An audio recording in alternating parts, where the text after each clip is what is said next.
Hi hello friends, ఈరోజు నేను మీకు హోటల్లో చేసే సాంబార్ రెసిపీ ఎలా తయారు చేయాలో చూపిస్తాను. ఫస్ట్ ఇక్కడ మనము 1 కప్పు కందిపప్పు, 1 కప్పు పెసరపప్పుని ఉడికించుకొని రుబ్బేసుకొని పక్కన పెట్టుకుందాము.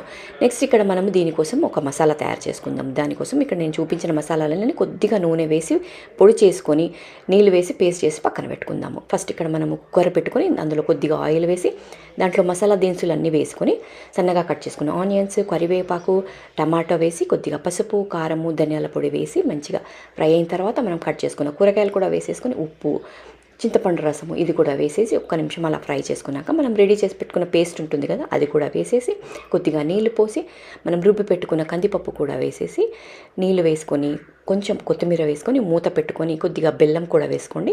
మూత పెట్టుకొని ఒక విజిల్ పెట్టుకున్న తర్వాత మనకి సాంబార్ రెడీ అయిపోతుంది.